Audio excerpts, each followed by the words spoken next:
ਸਤਿ ਸ਼੍ਰੀ ਅਕਾਲ ਜੀ। ਅੱਜ ਦੇ ਇਸ ਥੋੜੇ ਸਮੇਂ ਦੀ ਗੱਲਬਾਤ ਦੇ ਵਿੱਚ ਇੱਕ ਬੇहद ਅਹਿਮ ਇਸ਼ੂ ਦੇ ਉੱਤੇ ਅਸੀਂ ਗੱਲਬਾਤ ਕਰਾਂਗੇ। ਇਲੈਕਸ਼ਨਾਂ ਆ ਰਹੀਆਂ ਨੇ, ਕਿਤੇ ਕਿਤੇ ਟਾਵਾਂ ਇਹ ਵੀ ਇਸ਼ੂ ਲੱਭ ਜਾਂਦਾ ਹੈ ਕਿ ਪੰਜਾਬ ਦੀ ਐਜੂਕੇਸ਼ਨ, ਚਾਹੇ ਹੇਠਲੀ ਐਜੂਕੇਸ਼ਨ ਹੈ ਚਾਹੇ ਹਾਇਰ ਐਜੂਕੇਸ਼ਨ ਹੈ, ਉਹਦਾ ਇੰਨਾ ਢਾਂਚਾ ਖਰਾਬ ਕਿਉਂ ਹੋ ਗਿਆ, ਪੰਜਾਬ ਦੀਆਂ ਸਿਹਤ ਸੇਵਾਵਾਂ ਦੇ ਵਿੱਚ ਇੰਨਾ ਵਿਗਾੜ ਕਿਉਂ ਪੈ ਗਿਆ। ਮੈਂ ਟਾਵਾਂ ਤਾਂ ਕਿਹਾ, ਬਹੁਤੇ ਜਿਹੜੇ ਇਸ਼ੂ ਨੇ ਉਹ ਇਹਨਾਂ ਇਸ਼ੂਜ਼ ਨੂੰ ਭੁਲਾਉਣ ਦੇ ਵਾਸਤੇ ਵੱਡੇ ਕਰ ਦਿੱਤੇ ਜਾਂਦੇ ਆ ਤਾਂ ਕਿ ਲੋਕ ਉਹਨਾਂ ਦੇ ਵਿੱਚ ਉਲਝੇ ਰਹਿਣ।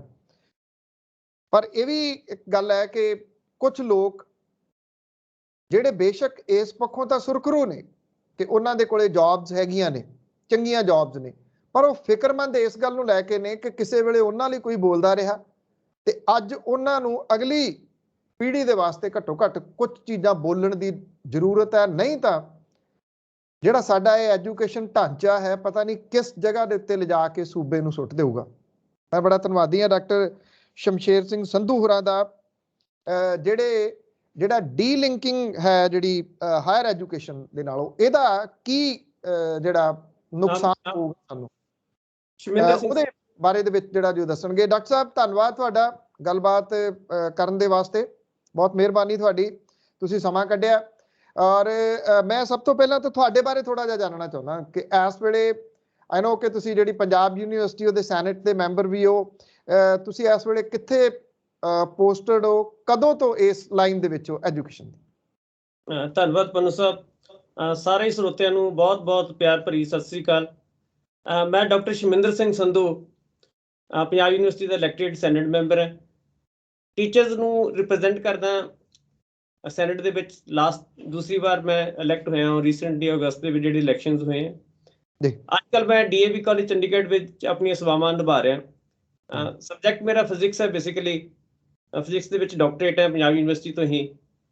ਐਂਡ ਮੈਂ ਤਕਰੀਬਨ 98 ਤੋਂ ਟੀਚਿੰਗ ਪ੍ਰੋਫੈਸ਼ਨ ਦੇ ਵਿੱਚ ਕੰਮ ਕਰ ਰਿਹਾ।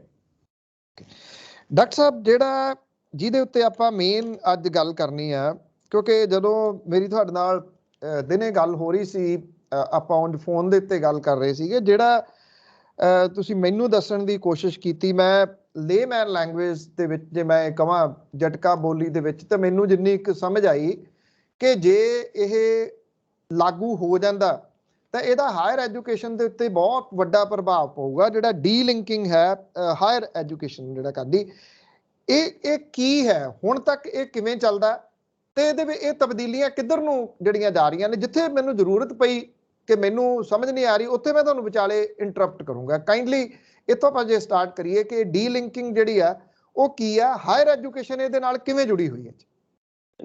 ਜੀ ਪਨੂ ਸਾਹਿਬ, ਇੱਦਾਂ ਹੈ ਕਿ ਮੀਨਸ ਜਿਹੜੀ ਸਾਡੀ ਹਾਇਰ ਐਜੂਕੇਸ਼ਨ ਹੈ ਸਪੈਸ਼ਲੀ, ਇਹ ਕੰਕਰੈਂਟ ਲਿਸਟ ਦੇ ਵਿੱਚ ਫਾਲ ਕਰਦੀ ਹੈ। ਇਸ ਦੇ ਵਿੱਚ ਸੈਂਟਰ ਗਵਰਨਮੈਂਟ ਨੂੰ ਵੀ ਰੂਲਸ ਰੈਗੂਲੇਸ਼ਨ ਬਣਾਉਣ ਦਾ ਅਧਿਕਾਰ ਹੁੰਦਾ ਹੈ, ਪੰਜਾਬ ਸਟੇਟ ਨੂੰ ਵੀ ਹੁੰਦਾ। ਸੈਂਟਰ ਗਵਰਨਮੈਂਟ ਨੇ UGC ਜਿਹਨੂੰ ਅਸੀਂ ਯੂਨੀਵਰਸਿਟੀ ਗ੍ਰਾਂਟਸ ਕਮਿਸ਼ਨ ਕਹਿੰਦੇ ਆ, ਉਹਨੂੰ ਇਹ ਸਾਰਾ ਜਿਹੜਾ ਜੁਮਾ ਦਿੱਤਾ ਹੋਇਆ ਕਿ ਉਹ ਰੂਲਸ ਰੈਗੂਲੇਸ਼ਨ ਬਣਾਉਣਗੇ। ਸਾਰੇ ਦੇਸ਼ ਦੀਆਂ ਯੂਨੀਵਰਸਿਟੀਜ਼ ਐਂਡ ਕਾਲਜਿਸ ਉਹਨਾਂ ਰੂਲਸ ਰੈਗੂਲੇਸ਼ਨ ਨੂੰ ਮੰਨਣਗੇ। ਠੀਕ। ਉਹ ਜਿਵੇਂ ਮਿਨੀਮਮ ਇੱਕ ਜਿੱਦਾਂ ਪੇ ਸਕੇਲ ਦੀ ਗੱਲ ਅਸੀਂ ਕਰਦੇ ਹਾਂ ਤੇ UGC ਇਹ ਕਹਿ ਦਿੰਦੀ ਹੈ ਕਿ ਮਿਨੀਮਮ ਤੁਸੀਂ ਇੰਨਾ ਪੇ ਸਕੇਲ ਦੇਣਾ ਹੈ, ਉਸ ਤੋਂ ਬਾਅਦ ਤੁਸੀਂ ਜਿੰਨਾ ਮਰਜ਼ੀ ਦੇ ਸਕਦੇ ਹੋ। ਠੀਕ। ਪੰਜਾਬ ਗਵਰਨਮੈਂਟ ਨੇ ਰੀਸੈਂਟਲੀ ਕੀ ਕੀਤਾ, ਰੀਸੈਂਟਲੀ ਨਹੀਂ ਕੀਤਾ, ਬੇਸਿਕਲੀ ਮੈਂ ਕਹਾਂ ਤਾਂ ਬੇਸਿਕਲੀ ਕੁਝ ਸਾਲ ਪਹਿਲਾਂ ਤੋਂ ਇਹ ਕੰਮ ਸਟਾਰਟ ਹੋ ਚੁੱਕਿਆ ਹੈ, ਪਿਛਲੀ ਸਰਕਾਰ ਤੋਂ ਸਟਾਰਟ ਹੋ ਚੁੱਕਿਆ ਹੈ। UGC ਦੇ ਰੂਲਸ ਰੈਗੂਲੇਸ਼ਨ ਦੇ ਵਿੱਚ ਇਦਾਂ ਦਾ ਕੋਈ ਕਨਸੈਪਟ ਨਹੀਂ ਹੈਗਾ ਕਿ ਅਸੀਂ ਟੀਚਰਸ ਨੂੰ 3 ਸਾਲ ਵਾਸਤੇ ਕੰਟਰੈਕਟ ਤੇ ਰੱਖੀਏ। ਪਹਿਲੀ ਗੱਲ, ਇਦਾਂ ਦਾ ਕੋਈ ਕਨਸੈਪਟ ਨਹੀਂ ਹੈਗਾ ਕਿ ਅਸੀਂ ਸਿਰਫ ਬੇਸਿਕ ਸੈਲਰੀ ਤੇ ਹੀ ਟੀਚਰ ਨੂੰ ਰੱਖੀਏ। ਪਿਛਲੀ ਸਰਕਾਰ ਨੇ ਟੀਚਰਸ ਨੂੰ 21,600 ਰੁਪਇਆ 3 ਸਾਲ ਵਾਸਤੇ ਫਿਕਸ ਅਮਾਊਂਟ ਕਰਤੀ ਕਿ ਨਾ ਇੱਕ ਪੈਸਾ ਅਸੀਂ ਘੱਟ ਦੇਣਾ, ਨਾ ਇਸ ਤੋਂ ਵੱਧ ਦੇਣਾ, 3 ਸਾਲ ਵਾਸਤੇ। ਉਸ ਤੋਂ ਬਾਅਦ ਕੀ ਹੋਇਆ, ਇਹ ਜਿਹੜੀ ਪ੍ਰੈਜ਼ੈਂਟ ਸਰਕਾਰ ਹੈ ਇਹ ਆਈ, ਇਹ ਕਹਿੰਦੇ ਜੀ ਅਸੀਂ ਜਿਹੜਾ ਹੈਗਾ ਨਵੇਂ ਪੇ ਸਕੇਲ ਦੇ ਵਿੱਚ UGC ਵਾਲੇ ਪੇ ਸਕੇਲ ਜਿਹੜੇ ਉਹ ਅਡਾਪਟ ਨਹੀਂ ਕਰਾਂਗੇ, ਜਿਹੜੀ ਅਸੀਂ ਨਵੀਂ ਰਿਕਰੂਟਮੈਂਟ ਕਰਨੀ ਹੈ, ਬਲਕਿ ਅਸੀਂ ਆਪਣੇ ਪੇ ਸਕੇਲ ਬਣਾਵਾਂਗੇ। ਅਸੀਂ ਡੀਲਿੰਗ ਕਰਾਂਗੇ UGC ਦੇ ਰੂਲਸ ਰੈਗੂਲੇਸ਼ਨ ਤੋਂ। ਜਦੋਂ ਇੱਕ ਪਾਸੇ ਸਾਰਾ ਦੇਸ਼ UGC ਦੇ ਰੂਲਸ ਰੈਗੂਲੇਸ਼ਨ ਮੰਨ ਰਿਹਾ ਹੈ ਔਰ ਸਾਰੇ ਦੇਸ਼ ਦੇ ਵਿੱਚ ਜਿਹੜੇ ਈਵਨ ਨਵਾਂ ਪੇ ਕਮਿਸ਼ਨ ਵੀ ਜਿਹੜਾ ਅੱਜ ਕੱਲ੍ਹ ਬੜਾ ਹੌਟ ਟੌਪਿਕ ਆ ਉਹ ਇੰਪਲੀਮੈਂਟ ਵੀ ਹੋ ਚੁੱਕਿਆ ਹੈ। ਸਿਰਫ ਪੰਜਾਬ ਹੀ ਇੱਕ ਇਦਾਂ ਦਾ ਸੂਬਾ ਹੈ ਜਿੱਥੇ ਰੂਲਸ ਰੈਗੂਲੇਸ਼ਨ ਅੱਜ ਤੱਕ ਅਡਾਪਟ ਨਹੀਂ ਹੋਏ ਜਿਹੜੇ UGC ਨੇ ਰਿਕਮੈਂਡ ਕੀਤੇ। ਔਰ ਪੰਜਾਬ ਸਰਕਾਰ ਨੇ ਇੱਕ ਪਿੱਛੇ ਜਦ ਕੁਝ ਦਿਨ ਪਹਿਲਾਂ ਇਹ ਵੀ ਲੈਟਰ ਕੱਢਤੀ ਕਿ ਨਵਾਂ ਪੇ ਸਕੇਲ ਆ ਵੀ ਜਾਂਦਾ ਹੈ ਤੇ ਜਿਹੜੇ ਅਧਿਆਪਕ 3 ਸਾਲ ਵਾਸਤੇ ਜਾਂ ਦੂਸਰੇ EMPLOYE ਵੀ 3 ਸਾਲ ਜਿਨ੍ਹਾਂ ਦੇ ਪੂਰੇ ਨਹੀਂ ਹੋਏ ਉਹਨਾਂ ਦੀ ਬੇਸਿਕ ਸੈਲਰੀ ਵੀ ਅਸੀਂ ਚੇਂਜ ਨਹੀਂ ਕਰਾਂਗੇ। ਮਤਲਬ ਉਹਨਾਂ ਦਾ ਅਸੀਂ 21,600 ਰੁਪਇਆ ਜਾਂ 15,600 ਰੁਪਇਆ ਹੀ ਰੱਖਾਂਗੇ। ਬੇਸਿਕਲੀ ਸਰਕਾਰ ਨੇ ਪਹਿਲਾਂ ਇਹ ਕਿਹਾ ਸੀ ਕਿ 3 ਸਾਲ ਵਾਸਤੇ ਅਸੀਂ ਬੇਸਿਕ ਸੈਲਰੀ ਤੇ ਤੁਹਾਨੂੰ ਰੱਖ ਰਹੇ ਹਾਂ, ਕਿਉਂਕਿ ਬੇਸਿਕ ਸੈਲਰੀ 21,600 ਬਣਦੀ ਸੀ, ਇਸ ਕਰਕੇ ਉਹ ਅਧਿਆਪਕ 21,600 ਰੁਪਇਆ ਹੀ ਉਹਨਾਂ ਨੂੰ ਮਿਲਦਾ ਸੀ। ਹੁਣ ਜੇਕਰ ਬੇਸਿਕ ਸੈਲਰੀ ਚੇਂਜ ਹੋਏਗੀ ਇਹਨਾਂ ਅਧਿਆਪਕਾਂ ਦਾ ਵੀ ਤਾਂ ਅਧਿਕਾਰ ਬਣਦਾ ਕਿ ਉਹਨਾਂ ਨੂੰ ਨਵੀਂ ਬੇਸਿਕ ਸੈਲਰੀ ਮਿਲੇ। ਮੰਨ ਲਓ ਕਿਸੇ ਨੂੰ 1 ਸਾਲ ਹੋਇਆ ਅੱਜ ਲੱਗਿਆ ਨੂੰ, ਨਵੇਂ ਰੂਲਸ ਜਿਹੜੇ ਆ ਨਵਾਂ ਪੇ ਸਕੇਲ ਅੱਜ ਮੰਨ ਲਓ ਇੰਪਲੀਮੈਂਟ ਹੋ ਜਾਂਦਾ ਹੈ ਤੇ ਦੂਜੇ EMPLOYEES ਦਾ ਕਾਲਜ ਤੇ ਯੂਨੀਵਰਸਿਟੀ ਦੇ ਟੀਚਰ ਨੂੰ ਛੱਡ ਕੇ ਬਾਕੀਆਂ ਦਾ ਹੋ ਵੀ ਚੁੱਕਿਆ ਹੈ। ਬਟ ਸਰਕਾਰ ਕਹਿੰਦੀ ਕਿ 2 ਸਾਲ ਹੋਰ ਤੁਹਾਨੂੰ ਜਿਹੜੀ ਹੈਗੀ ਅਸੀਂ ਤੁਹਾਡੀ ਬੇਸਿਕ ਨਹੀਂ ਚੇਂਜ ਕਰਾਂਗੇ, ਤੁਸੀਂ 21,600 ਤੇ ਕੰਮ ਕਰੋਗੇ। ਇਹ ਸਰਕਾਰ ਕਹਿੰਦੀ ਕਿ ਅਸੀਂ ਜਿਹੜੇ ਪੇ ਸਕੇਲ ਵੀ ਆਪਣਾ ਬਣਾਵਾਂਗੇ ਔਰ ਰੂਲਸ ਰੈਗੂਲੇਸ਼ਨ ਵੀ ਅਸੀਂ ਆਪਣੇ ਬਣਾਵਾਂਗੇ ਕਿ ਅਸੀਂ ਟੀਚਰ ਨੂੰ ਪ੍ਰਮੋਟ ਕਿੱਦਾਂ ਕਰਨਾ ਹੈ, ਟੀਚਰ ਦੀ ਕੈਸ ਪ੍ਰਮੋਸ਼ਨ ਕਿੱਦਾਂ ਹੋਣੀ ਹੈ, ਉਹਨੇ ਕਿਹੜੇ ਪਦ ਤੱਕ UGC ਤਾਂ ਕਹਿੰਦੀ ਪ੍ਰੋਫੈਸਰ ਤੱਕ ਜਾਏਗਾ college the teacher, but Punjab government teacher ਦੀ ਜਿਹੜੀ ਹੈ ਐਜ਼ ਅ ਪ੍ਰੋਫੈਸਰ ਜਿਹੜੀ ਪ੍ਰਮੋਸ਼ਨ ਨਹੀਂ ਕਰ ਰਹੀ। ਜਦੋਂ ਅਸੀਂ ਇਹਨਾਂ ਸਾਰੇ ਰੂਲਸ ਰੈਗੂਲੇਸ਼ਨ ਤੋਂ ਅਲੱਗ ਹੋ ਜਾਵਾਂਗੇ ਇਹਦਾ ਮਤਲਬ ਸਾਡਾ ਪੇ ਘਟਣ ਵਾਲੀ ਹੈ। ਜਿਵੇਂ ਫਾਰ ਐਗਜ਼ਾਮਪਲ ਸਰਕਾਰੀ ਕਾਲਜਾਂ ਦੇ ਵਿੱਚ ਪਿੱਛੇ ਤਕਰੀਬਨ 1100 ਪੋਸਟ ਨਿਕਲੀ, ਉਹਦੇ ਵਿੱਚ ਇਹਨਾਂ ਨੇ ਕਿਹਾ ਕਿ ਜਿਹੜੀ ਬੇਸਿਕ ਸੈਲਰੀ ਅਸੀਂ 56,100 ਰੁਪਇਆ ਦੇਵਾਂਗੇ। ਹਾਲਾਂਕਿ UGC ਦੇ ਹਿਸਾਬ ਦੇ ਨਾਲ ਉਹ ਜਿਹੜੀ ਬੇਸਿਕ ਸੈਲਰੀ ਬਣਦੀ ਉਹ 57,700 ਰੁਪਇਆ ਬਣਦੀ ਹੈ, ਜਿਹੜੇ ਇਹਨਾਂ ਨੇ ਪਿਛਲੇ ਦਿਨਾਂ ਦੇ ਵਿੱਚ ਅਸਿਸਟੈਂਟ ਪ੍ਰੋਫੈਸਰ ਰੱਖਣੇ ਸੀ ਜੀ। ਉਹਦੇ ਵਿੱਚ ਇਹ ਕਹਿੰਦੇ ਕਿ ਅਸੀਂ 56,100 ਰੁਪਇਆ ਦੇਵਾਂਗੇ 3 ਸਾਲ ਵਾਸਤੇ। ਠੀਕ। UGC ਦੇ ਵਿੱਚ ਜੇ ਰੈਗੂਲੇਸ਼ਨ ਅਸੀਂ ਦੇਖੀਏ ਤਾਂ ਉਹ ਕਹਿੰਦਾ 57,700 ਰੁਪਇਆ ਤੁਹਾਡੀ ਬੇਸਿਕ ਸੈਲਰੀ ਬਣਦੀ ਹੈ। ਠੀਕ। ਹਾਲਾਂਕਿ ਫਰਕ ਤਾਂ 1600 ਦਾ ਹੈ ਦੋਨਾਂ ਪੇ ਸਕੇਲਸ ਦੇ ਵਿੱਚ ਅਸਿਸਟੈਂਟ ਪ੍ਰੋਫੈਸਰ ਦੇ ਲੈਵਲ ਤੇ। ਬਟ ਆਉਣ ਵਾਲੇ ਟਾਈਮ ਦੇ ਵਿੱਚ ਜਿਹੜੇ ਇਸ ਦੇ ਰਿਪਰਕਸ਼ਨਸ ਹੈ, ਜਿਹੜੇ ਰਿਜ਼ਲਟ ਉਹ ਬਹੁਤ ਮਾੜੇ ਹੈ। ਮੰਨ ਲਓ ਅਸੀਂ ਇਹ ਗੱਲ ਨੂੰ ਅਡਾਪਟ ਕਰ ਲੈਂਦੇ ਹਾਂ, ਇੰਡੀਆ ਦੀਆਂ ਸਾਰੀਆਂ ਸਟੇਟਾਂ ਦੇ ਵਿੱਚ ਤਾਂ ਪੂਰਾ ਪੇ ਸਕੇਲ ਮਿਲ ਰਿਹਾ, ਪ੍ਰੋਪਰ ਟਾਈਮ ਤੋਂ ਬਾਅਦ ਪ੍ਰਮੋਸ਼ਨ ਮਿਲ ਰਹੀ ਹੈ। ਪਹਿਲੀ ਪ੍ਰਮੋਸ਼ਨ 4 ਸਾਲ ਤੇ ਹੋਣੀ ਹੈ ਤੇ 4 ਸਾਲ ਤੇ ਮਿਲੇਗੀ, ਉਸ ਤੋਂ ਅਗਲੀ ਪ੍ਰਮੋਸ਼ਨ 5 ਸਾਲ ਤੇ ਹੋਣੀ ਹੈ, ਉਸ ਤੋਂ ਬਾਅਦ ਐਸੋਸੀਏਟ ਜਿਹੜਾ ਉਹ 3 ਸਾਲ ਬਾਅਦ ਬਣਨਾ ਹੈ। ਬਟ ਅਗਰ ਪੰਜਾਬ ਨਵੇਂ ਪੇ ਸਕੇਲਸ ਅਡਾਪਟ ਕਰ ਲੈਂਦਾ ਹੈ ਤੇ ਇਹਨਾਂ ਜਿਹੜੇ ਟੀਚਰਸ ਨੇ ਇੱਥੇ ਜੁਆਇਨ ਕਰਨਾ ਹੈ, ਜਿਹਨੂੰ ਇੱਥੇ ਘੱਟ ਸਕੇਲ ਮਿਲਣਾ ਹੈ, ਜਿਹਨੂੰ ਇੱਥੇ ਘੱਟ ਤਨਖਾਹ ਮਿਲਣੀ ਹੈ, ਉਹ ਪੰਜਾਬ 'ਚ ਕਿਉਂ ਕਰੇਗਾ?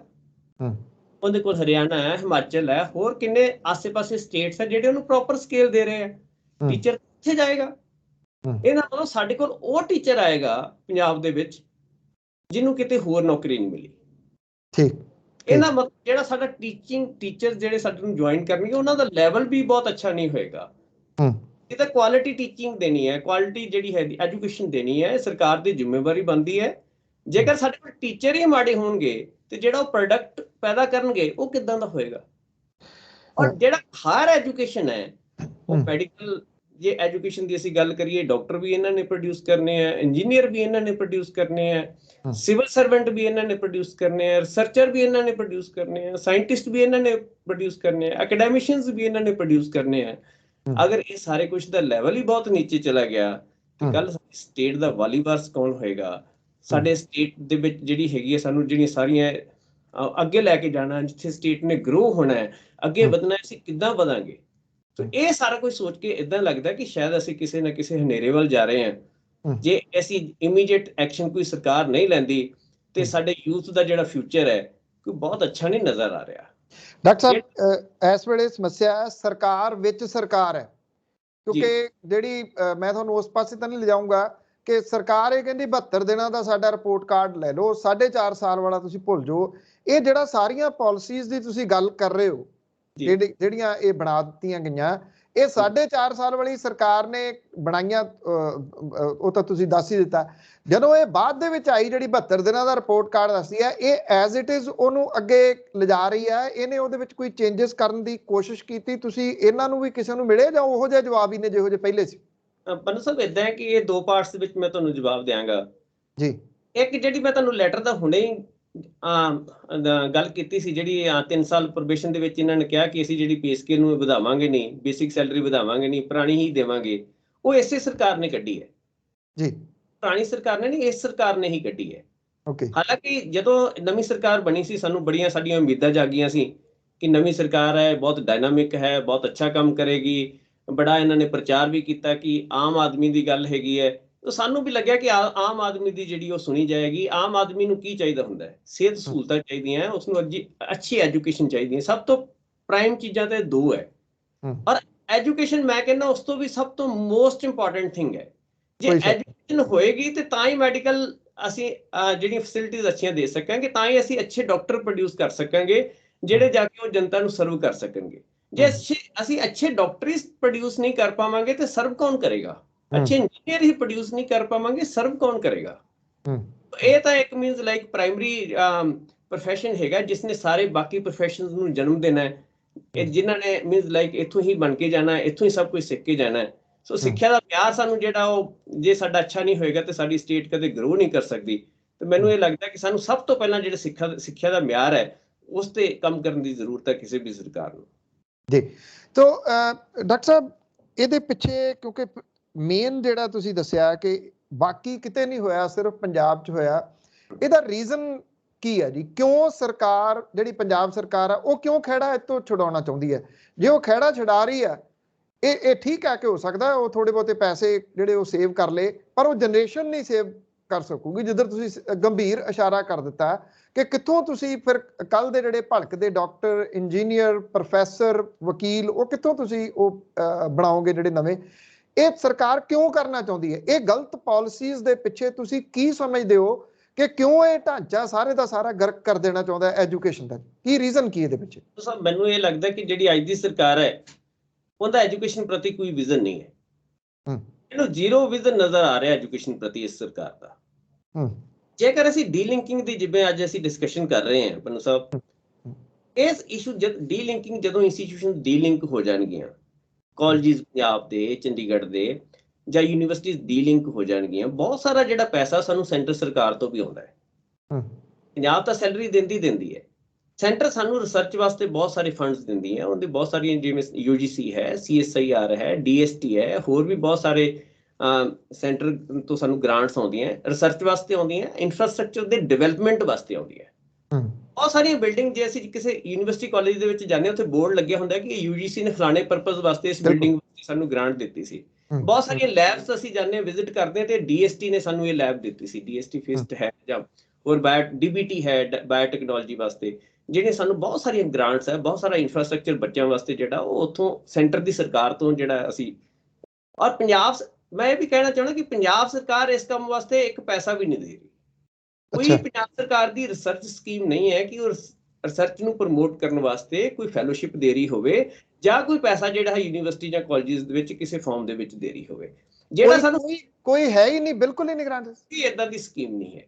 ਉਹ ਸਾਰੀਆਂ ਸੈਂਟਰ ਦੀਆਂ ਸਕੀਮਸ ਹੈ ਔਰ ਸੈਂਟਰ ਦੀਆਂ ਸਕੀਮਸ ਤਾਂ ਹੋਣਗੀਆਂ ਜੇਕਰ UGC ਪੇ ਸਕੇਲ ਹੋਏਗਾ, ਕਿਉਂਕਿ ਉੱਥੇ ਇੱਕ 2F ਫਾਰਮ ਹੁੰਦਾ UGC ਦਾ ਜਿਹੜਾ ਸਾਨੂੰ ਫਿਲ ਕਰਨਾ ਪੈਂਦਾ ਹੈ।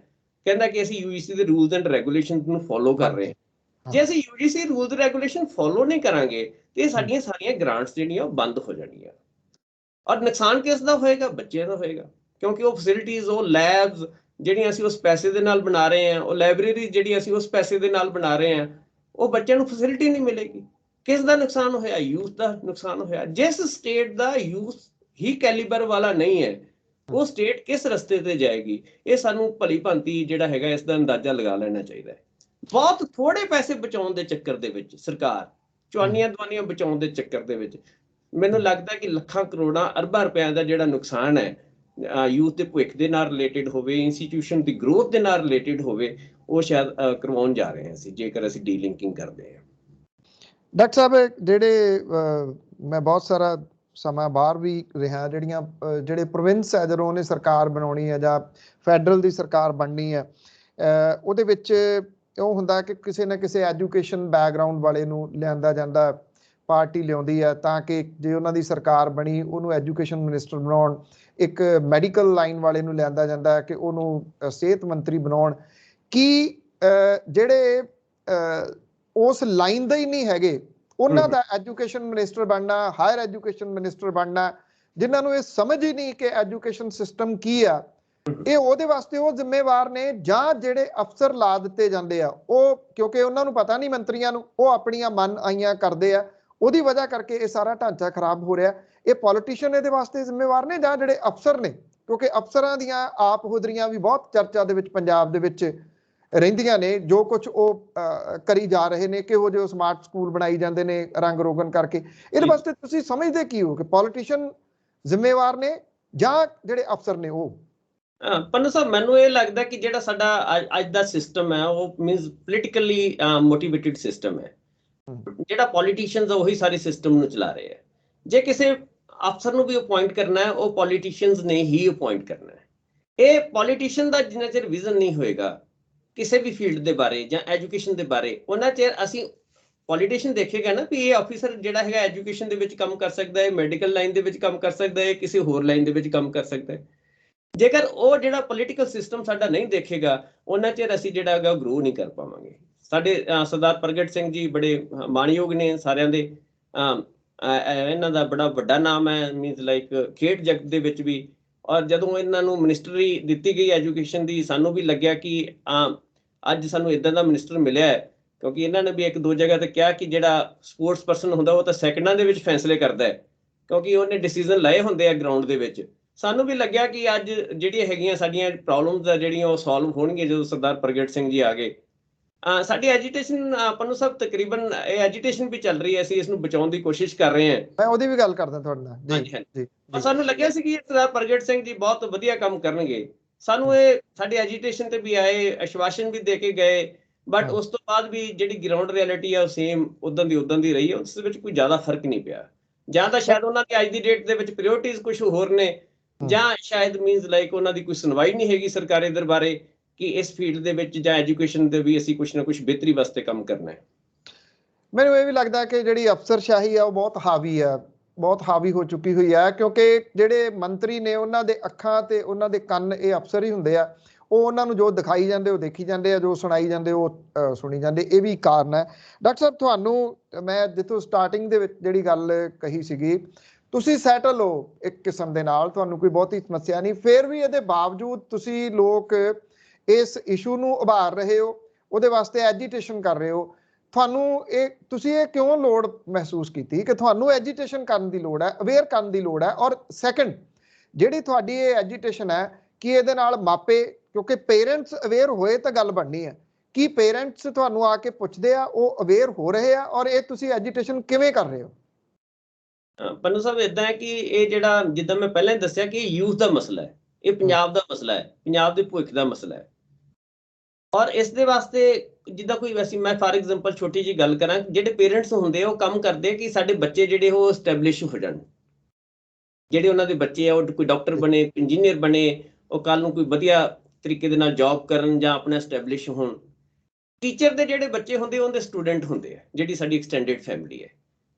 ਤੇ ਸਾਡੀ ਟੀਚਰ ਦੀ ਇੱਕ ਡਿਊਟੀ ਬਣਦੀ ਹੈ ਕਿ ਉਹ ਆਪਣੇ ਬੱਚਿਆਂ ਵਾਸਤੇ, ਉਸ ਦੇ ਭਵਿੱਖ ਵਾਸਤੇ ਅਸੀਂ ਪੜ੍ਹਾਉਂਦੇ ਹਾਂ ਉਹਨਾਂ ਨੂੰ ਬਹੁਤ ਵਧੀਆ ਤਰੀਕੇ ਦੇ ਨਾਲ। ਕਿਉਂਕਿ ਅਸੀਂ ਚਾਹੁੰਦੇ ਕਿ ਉਹਨਾਂ ਦਾ ਭਵਿੱਖ ਬਹੁਤ ਵਧੀਆ ਹੋਵੇ। ਇਸ ਕਰਕੇ ਸਾਡੇ ਵਾਸਤੇ ਬੜੀ ਸੋਚ ਦਾ ਵਿਸ਼ਾ ਹੈ ਕਿ ਜਿਹੜੇ ਸਾਡੇ ਬੱਚੇ ਹੈ ਜਿਨ੍ਹਾਂ ਤੇ ਅਸੀਂ ਦਿਨ ਰਾਤ ਲਾ ਕੇ ਕੰਮ ਕਰਦੇ, ਉਹਨਾਂ ਨੂੰ ਪੜ੍ਹਾਉਂਦੇ ਆ, ਇਹਨਾਂ ਦਾ ਫਿਊਚਰ ਕੀ ਹੈ?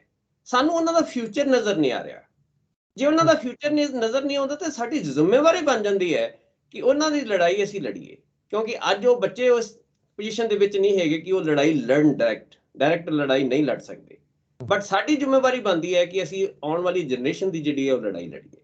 ਇਸ ਦੇ ਵਾਸਤੇ ਜਿਹੜੇ ਅੱਜ PhD ਕਰ ਰਹੇ ਬੱਚੇ, ਹਜ਼ਾਰਾਂ ਲੋਕ ਹੈ ਜਿਹੜੇ ਬੱਚੇ PhD ਕਰ ਰਹੇ ਹੈ, ਜਿਨ੍ਹਾਂ ਨੇ ਕੱਲ੍ਹ ਨੂੰ ਪ੍ਰੋਫੈਸਰ ਬਣਨਾ ਹੈ ਜਾਂ ਸਾਇੰਟਿਸਟ ਬਣਨਾ ਹੈ, ਕਿਸੇ ਯੂਨੀਵਰਸਿਟੀ ਦੇ ਵਿੱਚ ਉਹ ਜੌਬ ਕਰਨਗੇ ਜਾਂ ਕਿਸੇ ਕਾਲਜ ਦੇ ਵਿੱਚ ਜੌਬ ਕਰਨਗੇ, ਉਹਨਾਂ ਦਾ ਜਿਹੜਾ ਹੈਗਾ ਮੀਨਸ ਲਾਈਕ ਮਨੋਬਲ ਪਹਿਲਾਂ ਹੀ ਡਿੱਗਿਆ ਹੋਇਆ ਹੈ ਕਿ ਇਹ ਸਰਕਾਰ ਸਾਡੇ ਵਾਸਤੇ ਕਰ ਕੀ ਰਹੀ ਹੈ। ਸਾਨੂੰ ਇਹਨਾਂ ਬੱਚਿਆਂ ਨੂੰ ਵੀ ਅਸੀਂ ਮੀਨਸ ਲਾਈਕ ਉਹਨਾਂ ਦੀ ਸਾਨੂੰ ਫੁੱਲ ਸਪੋਰਟ ਹੈ। ਬੱਚੇ ਰਿਸਰਚ ਸਕਾਲਰ ਜਿੰਨੇ ਹੈਗੇ ਆ, ਸਾਡੇ ਕਾਲਜ ਦੇ ਜਿਹੜੇ ਬੱਚੇ ਆ, ਸਾਨੂੰ ਪੇਰੈਂਟਸ ਦੇ ਡੇਲੀ ਪਤਾ ਨਹੀਂ ਕਿੰਨੇ ਫੋਨ ਆਉਂਦੇ ਆ ਵੀ ਸਾਨੂੰ ਦੱਸੋ ਅਸੀਂ ਕੀ ਕਰਨਾ ਹੈ। ਇਸ ਵਾਸਤੇ ਅਸੀਂ ਉਹਨਾਂ ਨੂੰ ਐਟ ਪ੍ਰੈਜ਼ੈਂਟ ਇਹ ਕਹਿ ਰਹੇ ਹਾਂ ਕਿ ਕੋਈ ਗੱਲ ਨਹੀਂ, ਤੁਸੀਂ ਵੇਟ ਕਰੋ, ਵਾਚ ਕਰੋ, ਆਪਾਂ ਜਿਹੜਾ ਟਾਈਮ ਆਉਣ ਤੇ ਕੋਈ ਨਾ ਕੋਈ ਇਸ ਦਾ ਡਿਸੀਜ਼ਨ ਲਵਾਂਗੇ। ਅਜੇ ਜਿਹੜਾ ਇਸ ਟਾਈਮ ਤੇ ਅਸੀਂ ਤੁਹਾਡੀ ਲੜਾਈ ਲੜ ਰਹੇ ਹਾਂ, ਬੱਚਿਆਂ ਦੀ ਲੜਾਈ ਲੜ ਰਹੇ ਹਾਂ, ਤੇ ਹੋ ਸਕਦਾ ਅਸੀਂ ਸਕਸੈਸਫੁਲ ਵੀ ਹੋਈਏ ਇਸ ਤਰੀਕੇ। ਡਾਕਟਰ ਸਾਹਿਬ ਤੁਹਾਡੀ ਗੱਲ ਇਹ ਬਿਲਕੁਲ ਠੀਕ ਹੈ। ਮੈਂ ਇੱਕ ਫੰਕਸ਼ਨ ਦੇ ਵਿੱਚ ਸੀਗਾ ਪਿਛਲੇ ਹਫਤੇ, ਤੇ ਉੱਥੇ ਮੈਨੂੰ ਮਿਲੇ ਕੁਝ, ਔਰ ਉਹਨਾਂ ਨੇ PhD ਕੰਪਲੀਟ ਕੀਤੀ ਆ ਕੁਝ ਸਮਾਂ ਪਹਿਲਾਂ। ਉਹਨਾਂ ਨੇ ਮੇਰੇ ਤੱਕ ਅਪਰੋਚ ਕੀਤੀ ਸੀ ਵੀ ਜਦੋਂ ਇਹ ਡਿਗਰੀ ਦਿੱਤੀ ਜਾਣੀ ਹੈ, ਤੇ ਉਹਨਾਂ ਨੇ ਇਹ ਕਹਿ ਦਿੱਤਾ ਕਿ ਜਿਨ੍ਹਾਂ ਨੇ ਸਿਰਫ 21 ਦੇ ਵਿੱਚ ਲਈ ਆ ਉਹਨਾਂ ਨੂੰ ਹੀ ਅਸੀਂ ਫੰਕਸ਼ਨ ਦੇ ਵਿੱਚ ਡਿਗਰੀ ਦਵਾਵਾਂਗੇ, ਬਾਕੀ ਤੁਸੀਂ ਆਪਣਾ ਪ੍ਰਬੰਧ ਕਰ ਲਓ। ਤੇ ਮੈਂ ਉਹਦਾ ਇੱਕ ਸਟੇਟਸ ਉਦੋਂ ਲਿਖ ਕੇ ਪਾਤਾ ਸੋਸ਼ਲ ਮੀਡੀਆ ਦੇ ਉੱਤੇ। ਉਹਦਾ ਅਸਰ ਇਹ ਹੋਇਆ ਕਿ VC ਸਾਹਿਬ ਮੰਨ ਗਏ, ਉਹਨਾਂ ਨੇ ਉਹਨਾਂ ਨੂੰ ਵੀ ਡਿਗਰੀਆਂ ਪ੍ਰਦਾਨ ਕੀਤੀਆਂ। ਉਹ ਮੇਰਾ ਇਸ ਗੱਲ ਤੋਂ ਧੰਨਵਾਦ ਕਰ ਰਹੇ ਸੀਗੇ ਕਿ ਸਿਰਫ ਲਿਖਣ ਕਰਕੇ ਡਿਗਰੀ ਉਹਨਾਂ ਨੂੰ ਮਿਲ ਗਈ। ਮੈਂ ਉਹਨਾਂ ਨੂੰ ਇਹ ਕਹਿ ਰਿਹਾ ਸੀ ਇਹ ਤਾਂ ਬਹੁਤ ਛੋਟੀ ਜਿਹੀ ਗੱਲ ਹੈ, ਜਿਹਨੇ PhD ਕੀਤੀ ਹੈ ਮੇਰੀ ਜਾਚੇ ਉਹਦੇ ਕੋਲੇ ਹੋਰ ਕੀ ਰਹਿ ਗਿਆ। ਉਹਨੇ ਪਤਾ ਨਹੀਂ ਕਿੱਥੋਂ ਥੀਸਿਸ ਜਿਹੜੇ ਉਹ ਇਕੱਠੇ ਕੀਤੇ ਹੋਣਗੇ, ਕਿਵੇਂ ਉਹਨੇ ਇਹ ਡਿਗਰੀ ਲਈ ਹੋਊਗੀ। ਤੇ ਜਿਹੜਾ ਢਾਂਚਾ ਆ ਉਹ ਇਹ ਕਹਿੰਦਾ ਕਿ ਇੰਨੇ ਕੁ ਲੋਕਾਂ ਨੂੰ ਅਸੀਂ ਸਮਾਗਮ ਦੇ ਵਿੱਚ, ਮੇਰਾ ਖਿਆਲ ਉਹ ਤਾਂ ਇੱਕ ਸੁਪਨਾ ਹੁੰਦਾ ਤੁਹਾਡਾ ਲਾਈਫ ਟਾਈਮ ਦਾ ਕਿ ਤੁਹਾਨੂੰ ਡਿਗਰੀ ਮਿਲ ਰਹੀ ਆ ਕਿਸੇ ਮਿਨਿਸਟਰ ਦੇ ਹੱਥੋਂ ਜਾਂ ਵਾਈਸ ਚਾਂਸਲਰ ਦੇ ਹੱਥੋਂ, ਔਰ ਉਹ ਉਹਨੂੰ ਫੋਟੋ ਨੂੰ ਲਾ ਕੇ ਰੱਖਦਾ। ਉਹ ਵੀ ਹੱਕ ਖੋਇਆ ਜਾ ਰਿਹਾ ਹੈ ਕਿ ਤੁਸੀਂ ਉਸ ਸਮਾਗਮ ਦੇ ਵਿੱਚ ਤੁਹਾਨੂੰ ਉਹ ਡਿਗਰੀ ਨਹੀਂ ਪ੍ਰਦਾਨ ਕੀਤੀ ਜਾਣੀ ਚਾਹੀਦੀ। ਐਸਾ ਢਾਂਚਾ ਪਤਾ ਨਹੀਂ ਕਿਸ ਪਾਸੇ ਵੱਲੋਂ ਜਿਹੜਾ ਉਹ ਚੱਲ ਪਿਆ ਹੋਇਆ। ਪਰ ਫਿਰ ਵੀ ਗੁਰਬਾਣੀ ਕਹਿੰਦੀ ਹੈ ਕਿ ਕੁਹਾਰਿਆ ਬੂਟ ਰਹੇ ਹੋ ਰਹੀ, ਤੁਹਾਡੇ ਵਰਗੇ ਜਿਹੜੇ ਲੋਕ ਨੇ ਉਹ ਕੰਟੀਨਿਊਸ ਅਵੇਅਰ ਕਰ ਰਹੇ ਆ, ਔਰ ਉਸ ਚੀਜ਼ ਦੇ ਵਾਸਤੇ, ਐਜੂਕੇਸ਼ਨ ਦੇ ਵਾਸਤੇ ਫਿਰ ਵੀ ਕਿਸੇ ਵੀ ਚੀਜ਼ ਦਾ ਕਦੀ ਬੀਜ ਨਾਸ਼ ਨਹੀਂ ਹੁੰਦਾ। ਹੋਪਫੁਲੀ ਪੰਜਾਬ ਦੇ ਲੋਕ ਇਸ ਬੜੇ ਗੰਭੀਰ ਵਿਸ਼ੇ ਨੂੰ ਸਮਝਣਗੇ ਕਿ ਐਜੂਕੇਸ਼ਨ ਉਹਨਾਂ ਦੇ ਬੱਚਿਆਂ ਦੇ ਵਾਸਤੇ ਕਿੰਨੀ ਜ਼ਰੂਰੀ ਆ। ਇੱਕ ਜਿਹੜੀ ਗੱਲ ਤੁਸੀਂ ਲਾਸਟ ਦੇ ਵਿੱਚ ਕਰਨੀ ਸੀ ਡਾਕਟਰ ਸਾਹਿਬ, ਜਿਹੜੀ ਪੇ ਕਮਿਸ਼ਨ ਦੀ, ਉਹ ਕੀ ਹੈ ਜੀ? ਪੰਨੂ ਸਾਹਿਬ ਇਦਾਂ ਹੈ ਕਿ ਹਰ 10 ਸਾਲ ਬਾਅਦ ਜਿਹੜਾ ਕੋਈ ਵੀ EMPLOYE ਹੁੰਦਾ ਉਸ ਨੂੰ ਨਵਾਂ ਪੇ ਸਕੇਲ ਦੇ ਵਿੱਚ ਪੇ ਸਕੇਲ ਦਿੱਤਾ ਜਾਂਦਾ, ਕਿਉਂਕਿ ਮਹਿੰਗਾਈ ਵੱਧਦੀ ਹੈ ਤੇ ਪੇ ਜਿਹੜੀ 10 ਸਾਲ ਦੇ ਬਾਅਦ ਰਿਵਾਈਜ਼ ਹੁੰਦੀ ਹੈ। ਇਦਾਂ ਹੀ ਜਿਹੜਾ UGC ਵੀ ਹੈ ਇੱਕ ਪੇ ਕਮਿਸ਼ਨ ਜਿਹੜੀ ਉਹ ਸਟੈਬਲਿਸ਼ ਕਰਦੇ ਆ ਤੇ ਉਹ ਆਪਣੀ ਰਿਪੋਰਟ ਦਿੰਦਾ ਹੈ। ਉਸ ਇੰਡੀਆ ਦੇ ਸਾਰੇ ਕਾਲਜਿਸ ਤੇ ਯੂਨੀਵਰਸਿਟੀ ਦੇ ਵਿੱਚ ਇੰਪਲੀਮੈਂਟ ਹੁੰਦਾ ਹੈ। ਇਹ ਪੇ ਕਮਿਸ਼ਨ ਜਿਹੜਾ ਲੱਗਣਾ ਸੀ ਯੂਨੀਵਰਸਿਟੀ ਤੇ ਕਾਲਜਿਸ ਦੇ ਵਿੱਚ 1 ਜਨਵਰੀ 2016 ਨੂੰ ਲੱਗਣਾ ਸੀਗਾ। ਜੇ ਅੱਜ ਮੈਂ ਦੇਖਾਂ ਤਾਂ ਮੋਟਾ 6 ਸਾਲ ਹੋ ਗਏ। 6 ਸਾਲ ਪਹਿਲਾਂ ਦੀ ਗੱਲ ਹੈ ਜਦੋਂ ਸਾਨੂੰ ਨਵਾਂ ਪੇ ਸਕੇਲ ਲੱਗਣਾ ਸੀਗਾ। ਇੰਡੀਆ ਦੀ ਸਾਰੀਆਂ ਸਟੇਟਸ ਨੇ ਇਸ ਨੂੰ ਇੰਪਲੀਮੈਂਟ ਕਰਤਾ। ਸਿਰਫ ਪੰਜਾਬ ਹੀ ਇੱਕੋ ਇੱਕ ਸਟੇਟ ਹੈ ਜਿਸ ਨੇ ਨਵੇਂ ਪੇ ਸਕੇਲ ਨੂੰ 7th ਪੇ ਸਕੇਲ ਨੂੰ UGC ਦੇ 7th ਪੇ ਸਕੇਲ ਨੂੰ ਅੱਜ ਤੱਕ ਇੰਪਲੀਮੈਂਟ ਨਹੀਂ ਕੀਤਾ। 6 ਸਾਲ ਬੀਤ ਚੁੱਕੇ ਔਰ ਦੂਸਰੀ ਗੱਲ ਇਹ ਕਿ ਇਹ ਤਾਂ ਹੋ ਗਿਆ ਇੰਡੀਆ ਦੇ ਨਾਲ ਕੰਪੈਰੀਜ਼ਨ ਵੀ ਪੰਜਾਬ ਨੇ, ਬਾਕੀ ਸਟੇਟਸ ਨੇ ਕਰਤਾ। ਪੰਜਾਬ ਕਰੇਗਾ, ਉਸ ਤੋਂ ਬਾਅਦ ਚੰਡੀਗੜ੍ਹ ਤੇ ਹਿਮਾਚਲ ਦੇ ਵਿੱਚ ਇੰਪਲੀਮੈਂਟ ਹੋਣਾ ਹੈ, ਕਿਉਂਕਿ ਉਹ ਪੰਜਾਬ ਦੇ ਹੀ ਰੂਲਸ ਜਿਹੜੇ ਆ ਉਹ ਫੋਲੋ ਕਰਦੇ ਆ ਦੋਨੋਂ। ਔਰ ਇੰਪਲੀਮੈਂਟ ਦੀ ਗੱਲ ਹੋ ਗਈ। ਉਸ ਤੋਂ ਬਾਅਦ ਇਹ ਕਿ ਜਿਹੜੇ ਪੰਜਾਬ ਆ ਉਹ ਆਪਣੇ ਦੂਸਰੇ ਸਾਰੇ EMPLOYEES ਨੂੰ ਨਵਾਂ ਪੇ ਸਕੇਲ ਦੇ ਚੁੱਕੇ ਹੈ। ਸਿਰਫ ਅਤੇ ਸਿਰਫ ਅਨਫੋਰਚੂਨੇਟਲੀ ਯੂਨੀਵਰਸਿਟੀ ਤੇ ਕਾਲਜਿਸ ਦੇ ਅਧਿਆਪਕ ਹੀ ਬਾਕੀ ਹਨ ਜਿਨ੍ਹਾਂ ਨੂੰ ਅਜੇ ਤੱਕ ਨਵਾਂ ਪੇ ਸਕੇਲ ਨਹੀਂ ਮਿਲਿਆ, ਜਿਸ ਦੀ ਅਸੀਂ ਡਿਮਾਂਡ ਕਰ ਰਹੇ ਹਾਂ। ਮਗਰਲੇ ਤਕਰੀਬਨ 1 ਸਾਲ ਤੋਂ ਸਾਡਾ ਐਜੀਟੇਸ਼ਨ ਚੱਲ ਰਿਹਾ ਹੈ। ਅਸੀਂ ਸਟੇਟ ਦੀਆਂ ਕਈ ਰੈਲੀਜ਼ ਕਰ ਚੁੱਕੇ ਹਾਂ। ਅਸੀਂ 45 ਦਿਨ ਦੀ ਚੇਨ ਹੰਗਰ ਸਟ੍ਰਾਈਕ ਕਰ ਚੁੱਕੇ ਹਾਂ। ਹੁਣ ਸਾਰੀ ਐਜੂਕੇਸ਼ਨ ਅੱਜ ਦੀ ਡੇਟ ਦੇ ਵਿੱਚ ਪੰਜਾਬ ਤੇ ਚੰਡੀਗੜ੍ਹ ਦੇ ਵਿੱਚ ਬੰਦ ਹੈ। ਸਾਰੇ ਯੂਨੀਵਰਸਿਟੀ ਕਾਲਜਿਸ ਬੰਦ ਹੈ, ਨਾ ਕਿਤੇ ਕੋਈ ਐਗਜ਼ਾਮ ਹੋ ਰਿਹਾ ਹੈ, ਨਾ ਕਿਤੇ ਕੋਈ ਕਲਾਸ ਲੱਗ ਰਹੀ ਹੈ। ਤਕਰੀਬਨ 3 ਨਵੰਬਰ ਤੋਂ ਅੱਜ ਤਕਰੀਬਨ 22 ਦਿਨ ਹੋ ਗਏ ਹੈ। ਐਜੂਕੇਸ਼ਨ ਕੰਪਲੀਟ ਬੰਦ ਹੈ। ਅਸੀਂ ਕਹਿ ਰਹੇ ਹਾਂ ਕਿ ਸਾਨੂੰ ਜਿਹੜਾ ਹੈ 7th ਪੇ, ਦੋ ਹੀ ਸਾਡੀਆਂ ਡਿਮਾਂਡਸ ਹੈ ਜਿੰਦੇ ਤੇ ਪਹਿਲਾਂ ਅਸੀਂ ਡਿਟੇਲ ਦੇ ਵਿੱਚ ਡੀਲਿੰਕਿੰਗ ਦੀ ਗੱਲ ਕੀਤੀ ਹੈ। ਦੂਸਰੀ ਜਿਹੜੀ ਸਾਡੀ ਡਿਮਾਂਡ ਉਹ implementation of the 7th pay scale ਹੈਗੀ ਹੈ। ਵੀ ਜਦੋਂ ਸਾਰੇ ਇੰਡੀਆ ਦੇ ਵਿੱਚ ਮਿਲ ਚੁੱਕਿਆ ਹੋਵੇ, ਜਦੋਂ ਪੰਜਾਬ ਦੇ ਵੀ ਸਾਰੇ EMPLOYEES ਨੂੰ ਆਪਣਾ ਸਕੇਲ ਮਿਲ ਚੁੱਕਿਆ ਹੋਵੇ, ਸਿਰਫ ਯੂਨੀਵਰਸਿਟੀ ਤੇ ਕਾਲਜਿਸ ਦੇ ਅਧਿਆਪਕ ਹੀ ਕਿਉਂ ਜਿਨ੍ਹਾਂ ਨੂੰ ਮਤਲਬ ਸਟੈਪ ਮਦਰਲੀ ਟ੍ਰੀਟਮੈਂਟ ਮਿਲ ਰਹੀ ਹੈ, ਜਿਨ੍ਹਾਂ ਨੂੰ ਛੱਡਿਆ ਜਾ ਰਿਹਾ ਹੈ, ਜਿਨ੍ਹਾਂ ਨੂੰ ਬਣਦੇ ਹੱਕ ਜਿਹੜੇ ਉਹ ਦਿੱਤੇ ਨਹੀਂ ਜਾ ਰਹੇ।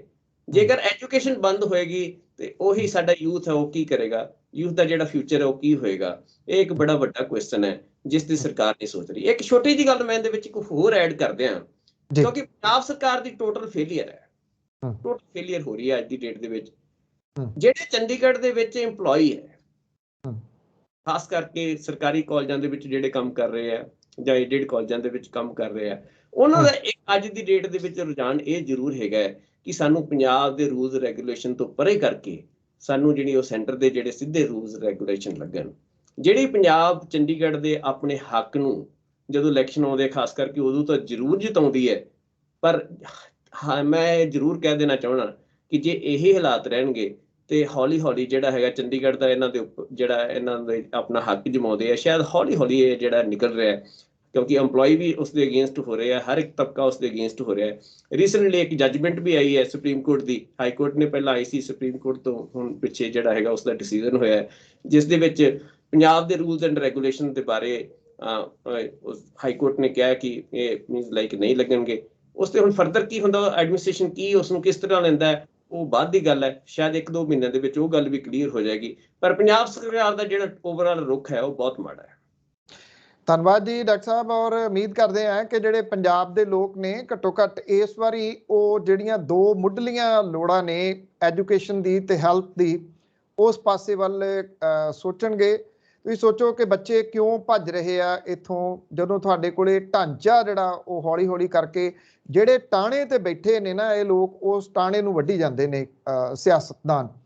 ਜੇ ਤੁਹਾਡੇ ਇਸ ਵਾਰੀ ਵੀ ਚੋਣਾਂ ਦੇ ਵਿੱਚ ਇਹ ਮੁੱਦੇ ਨਾ ਬਣੇ ਤੇ ਫਿਰ ਯਕੀਨ ਕਰਨਾ ਜਦੋਂ 5 ਸਾਲਾਂ ਤੋਂ ਬਾਅਦ ਚੋਣਾਂ ਆਉਣਗੀਆਂ ਨਾ, ਉਦੋਂ ਤੱਕ ਚਿੜੀਆ ਜਿਹੜੀ ਖੇਤ ਆ ਉਹ ਚੁੱਗੀ ਹੋਊਗੀ। ਔਰ ਡਾਕਟਰ ਸਾਹਿਬ ਤੁਹਾਡਾ ਬਹੁਤ ਧੰਨਵਾਦ, ਤੁਹਾਡੇ ਸਮੂਹ ਸਾਥੀਆਂ ਦਾ। ਤੁਸੀਂ ਮੈਨੂੰ ਵੀ ਇਹ ਸਮਝਾਉਣ ਦੀ ਕੋਸ਼ਿਸ਼ ਕੀਤੀ ਕਿ ਇਹ ਜਿਹੜਾ ਡੀ-ਲਿੰਕਿੰਗ ਆ ਉਹਦਾ ਨੁਕਸਾਨ ਕਿਵੇਂ ਹੋਊਗਾ। ਸੱਚੀ ਪੁੱਛੋ ਤੁਹਾਡੇ ਨਾਲ ਗੱਲ ਕਰਨ ਤੋਂ ਪਹਿਲਾਂ ਮੈਨੂੰ ਇਹ ਨਹੀਂ ਸੀ ਪਤਾ ਕਿ ਇਹਦਾ ਏਡਾ ਵੱਡਾ ਨੁਕਸਾਨ ਹਾਇਰ ਐਜੂਕੇਸ਼ਨ ਦੇ ਉੱਤੇ ਜਿਹੜਾ ਉਹ ਹੋਊਗਾ। ਤੁਹਾਡੇ ਵਰਗੇ ਅਵੇਅਰ ਲੋਕ ਜਿਹੜੇ ਨੇ ਉਹ ਮੇਰੇ ਵਰਗਿਆਂ ਦੇ ਵਾਸਤੇ ਵੀ, ਔਰ ਬਹੁਤ ਸਾਰੇ ਮਾਪਿਆਂ ਦੇ ਵਾਸਤੇ ਉਹ ਇੱਕ GPS ਦਾ ਕੰਮ ਕਰਦੇ ਨੇ ਕਿ ਅਸੀਂ ਤੁਹਾਥੋਂ ਜਿਹੜਾ ਉਹ ਜਾਣ ਲੈਂਦੇ ਆ। ਧੰਨਵਾਦ ਤੁਹਾਡਾ ਇਹ ਸਾਰੀ ਜਾਣਕਾਰੀ ਸਾਂਝੀ ਕਰਨ ਦੇ ਵਾਸਤੇ। ਔਰ ਲੜਦੇ ਰਹਿਣਾ, ਕਿਉਂਕਿ ਲੜਦੇ ਰਹਿਣਾ ਬੜਾ ਜ਼ਰੂਰੀ ਆ, ਜੂਝਦੇ ਰਹਿਣਾ ਬੜਾ ਜ਼ਰੂਰੀ ਆ। ਜਿਹੜੀ ਜਾਣਕਾਰੀ ਤੁਹਾਡੇ ਕੋਲੇ ਹੈਗੀ ਆ ਉਹ ਅੱਗੇ ਲੋਕਾਂ ਤੱਕ, ਬਾਕੀਆਂ ਤੱਕ ਪਹੁੰਚਾਉਂਦੇ ਰਹਿਣਾ ਬਹੁਤ ਜ਼ਰੂਰੀ ਹੈ। ਬਹੁਤ ਬਹੁਤ ਧੰਨਵਾਦ ਜੀ, ਥੈਂਕ ਯੂ ਵੈਰੀ ਮਚ। ਬਹੁਤ ਮਿਹਰਬਾਨੀ, ਥੈਂਕ ਯੂ ਜੀ।